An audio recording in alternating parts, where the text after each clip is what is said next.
bring in Republican Congressman Michael Waltz from Florida. He's a member of the House Armed Services Committee and a former Green Beret. Sir, thank you and great to have you here. You're calling this a pivotal moment for U.S.-Israeli relations. So what are you seeing and what does the White House need to do considering this phone call with Biden and Netanyahu is taking place this hour? Well, first, let me just say, shame on the progressives, shame on Representative Ocasio-Cortez for comparing Israel, our greatest ally and a democracy in the Middle East, to an apartheid-led government. By the way, Israel has Arabs in its Knesset, in its parliament, as Israeli citizens, and was formed in the wake of the world's greatest genocide, the Holocaust, and has every right to defend themselves. It is easy. Israel is our ally. Israel is a democracy. Hamas is a terrorist organization, acknowledged as a terrorist organization around the world that represses its people and is deliberately attacking civilians while deliberately hiding behind their own civilians, including hospitals, schools, playgrounds, and apparently buildings with the press inside.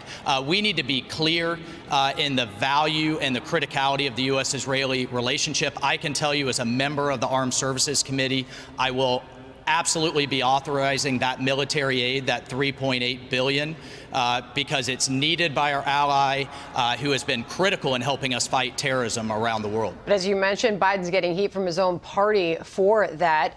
Congressman Jen Psaki just held a briefing at the White House. She was asked about the White House response, and she said this. Our calculation at this point is that having those conversations behind the scenes, weighing in with our important strategic partnership we have with Israel, also with other countries in the region, is the most constructive approach we can take. So our approach is through quiet, intensive diplomacy, and that's where we feel we can be most effective. Rick Grinnell was here last hour, responded to that. I know you're jumping in, but listen what he said, and I'll get your reaction. Sure. The crisis that's going on, we don't need quiet diplomacy. We need loud diplomacy. We don't have a U.S. ambassador to Israel right now. We have a chargé, and that person doesn't know Joe Biden. There is no credibility in the region when it comes to trying to have what they're calling quiet diplomacy. A strong reaction there. Go ahead, Congressman. Well, I think Rick is right, and I would like to see stronger and more vocal support from the administration for Israel. But I am grateful, in fairness, that they're not calling on Israel to stop. They are affirming Israel's right to defend itself. They've been good on the issue in the UN so far. But really, Sandra, what this is about Iran.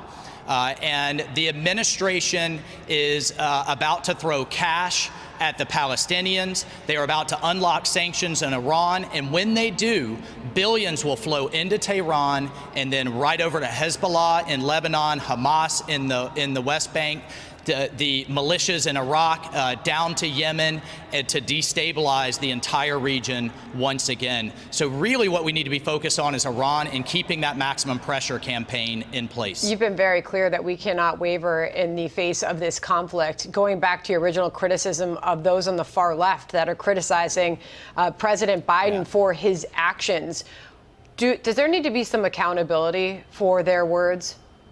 Well, on the face of them, they're anti-Semitic. I mean, especially that comparison to apartheid. That's just disgusting. And I would like to see some accountability, but frankly, I don't expect it in a Congress run by Schumer and Pelosi. So what needs to happen on that phone call? We know that this is happening any moment now. Within this hour, President Biden said he will be speaking with Benjamin Netanyahu. What can the White House say in this moment to calm tensions?